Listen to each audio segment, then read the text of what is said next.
Bonjour à vous.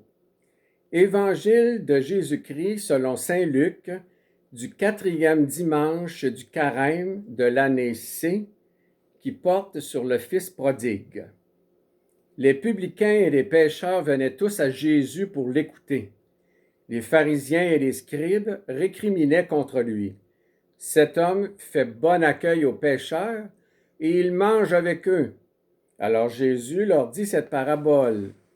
Un homme avait 2 fils. Le plus jeune dit à son père, « Père, donne-moi la part d'héritage qu'il me revient. » Et le père fit le partage de ses biens.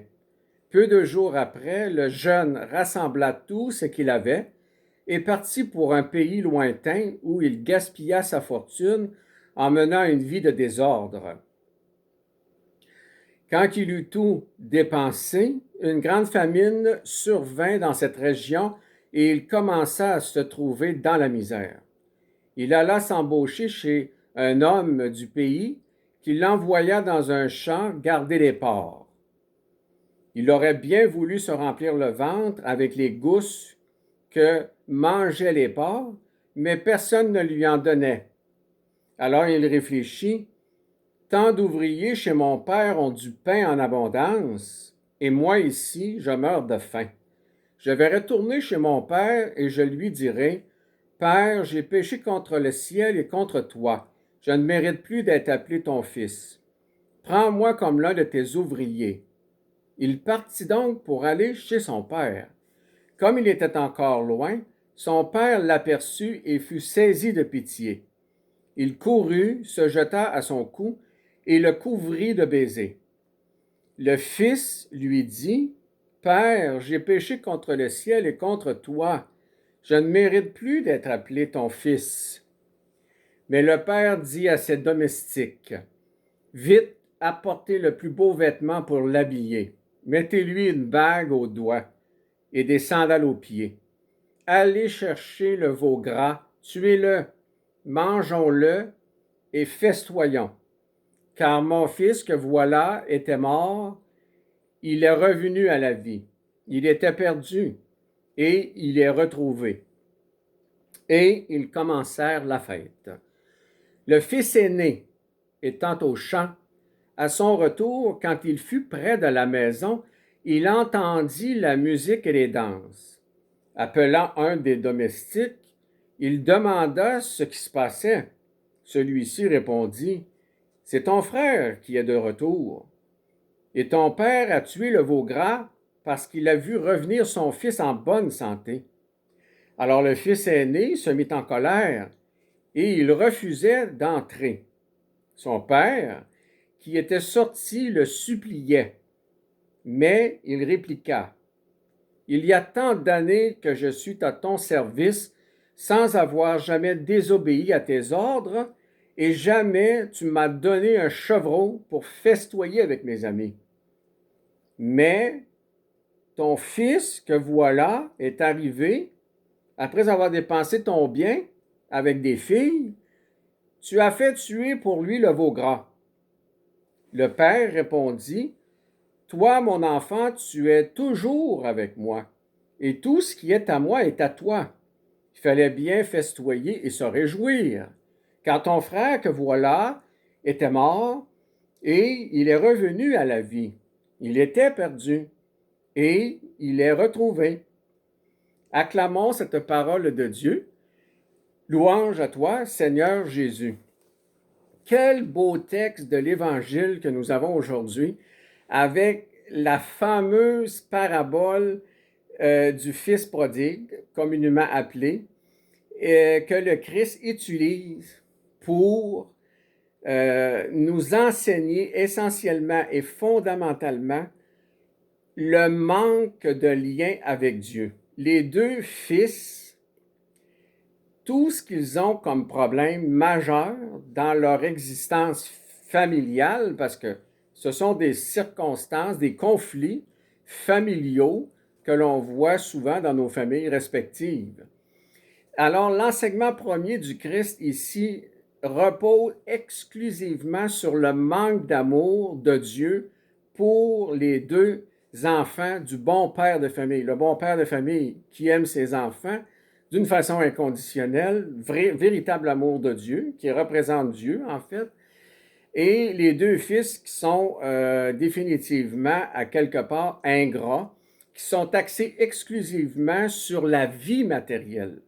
Alors la vie matérielle ici-bas dans laquelle nous sommes, il n'y a pas de limite pour arriver à conquérir du matériel, à accumuler du matériel. Et c'est ce qui fait la mauvaise relation actuelle des deux fils, des deux enfants du père. Alors, si les deux fils, les deux enfants du père pouvaient être continuellement en relation, en conversion que l'on appelle, si les deux enfants du père auraient été continuellement en relation avec Dieu dans son amour, l'amour de Dieu qui vient nous habiter dans notre intérieur, par l'Esprit Saint, par les enseignements du Christ, continuellement en relation avec Dieu, les deux frères n'auraient pas les problèmes qu'ils ont actuellement.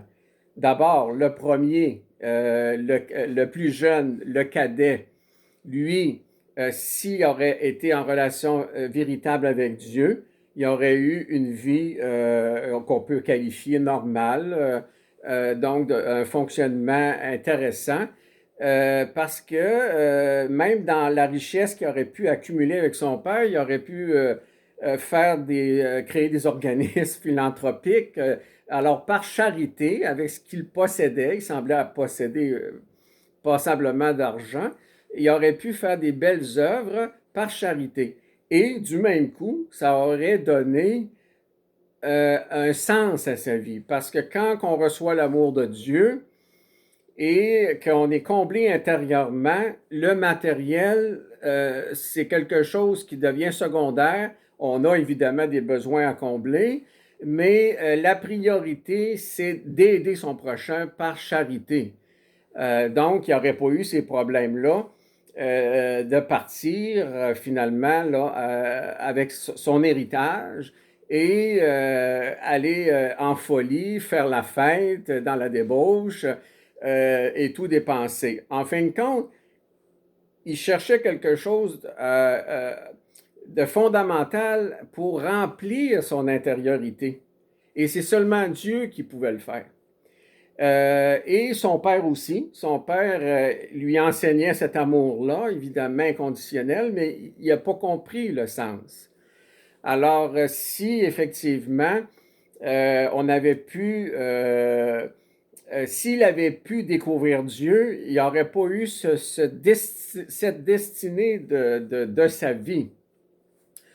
Alors, si on parle maintenant du deuxième enfant, donc l'adulte, le plus vieux, donc l'aîné de la famille, lui qui a vécu une vie remplie, raisonnable, fonctionnelle, en ordre. Donc lui, a priori, quand on regarde la parabole à son sujet, ça fait, ça fait mal, ça nous remet en question.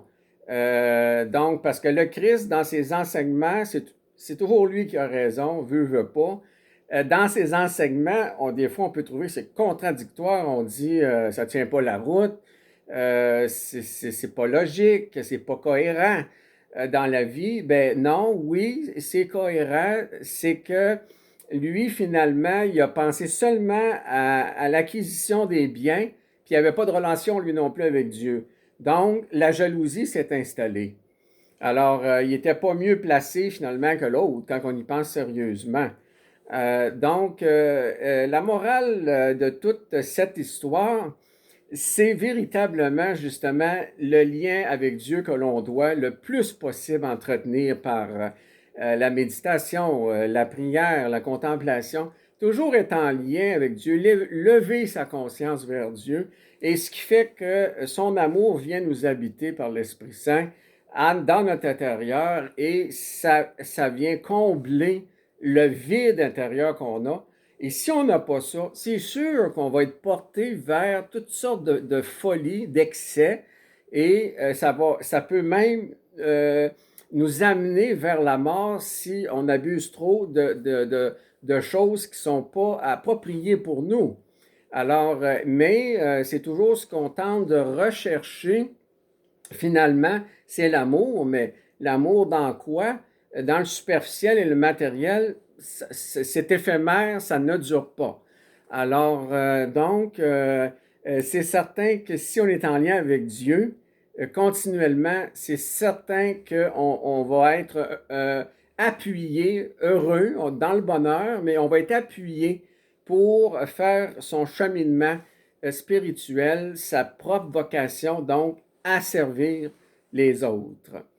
Je vous invite également, pour ceux et celles ceux et celles qui désirent acheter mon livre Parcours, vous pouvez vous procurer le livre sur Internet.